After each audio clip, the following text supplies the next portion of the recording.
За бичлэг үзэгч мэндийг хүргэе. Энэ удаагийн бичлэгээр минь хуухны массаж оруулж байна. За та нар маань өдрийн турш хуримтлагдсан стресс, ачаалал хэрхэн тайлдаг вэ?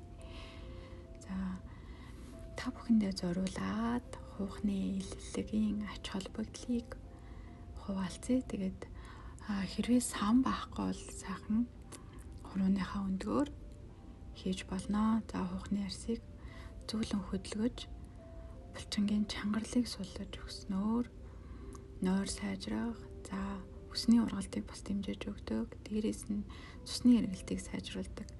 За ялангуяа толгоо өвддөг хүмүүс айвал энэ массажийг өглөөгөр хийвэл их зүгээр шүү. Маш гоё сэргийг болж өгдөг. За орой хийвэл жоохон сэрээд унтах цаг чинь л хоошлно. За цэс самар хийхээр ер нь яадаг вэ гэхээр зэрэг цэс сам нь энерги урсгалыг сэргээж өгдөг, биеийн хорыг гатгчлуулж өгдөг. За ялангуяа жоохон стресстэй их юм бодоод жоохон тарих амрахгүй байгаа бол цэс сам хэрэглээд үзээрэй та нар маань. За тархийг сайхан амрааж өгдөг, цусны эргэлтийг сайжруулж өгдөг, энерги урсгалыг маш сайн дэмжиж өгдөг, биеийн энергийг тэнцвэржүүлж өгдөг цэс самны хамгийн гол үйлчилгээ нь бол за тэгэнгүүт ердөөсөө өдөрт нэг 3-5 минутыг зориулаад үрдээ хийхэд маш сайн гүн ойрсох боломжтой байдаг. За дээрэс нь болохоор зэрэг өсний ургалтыг дэмжиж өгдөг. Үс уналттай хүмүүсээ бол бас туршаад үзэх хэрэгтэй. За нөгөөдөөгөр бас сүүлийн үед хүмүүс цагаан өсний ургалтыг удаашруулдаг гэдэг байна гэд нэлээд авч байгаа. За дээрэс нь болохоор зэрэг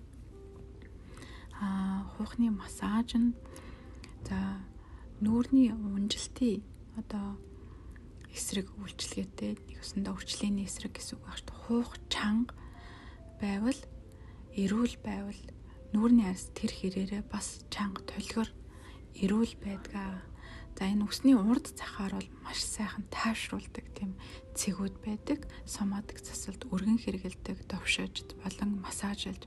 За яг энэ чамархааны хэсэгт нүүрний дээш нь барьж байдаг булчин байдаг. Үүнийг суллаж өгснөөр хүчлээнээс сэргийлнэ. Ялангуяа гунигийн нуглаас үүсгээс сэргийлнэ. Тийм болохоор та нар маань нойроо сайжруулад бас өөртөө хөрөнгө оруулад эрүүл залуу гоо сайхан байхдаа хуухныхаа массажийг бас мартахгүй нэ. За ер нь бол элдэв тарилга, элдэв янзын юм хэрэгжилж яснаас яг байгалийн аргаар өөрийгөө ингээд эрүүлжүүлэх, за бас гоо сайхнаа хадгалах боломж байдаг байх нэ. За өөрийгөө хайрлах цагаа мартуу зай. Өөртөө цаг гаргаарай сайхнууд минь.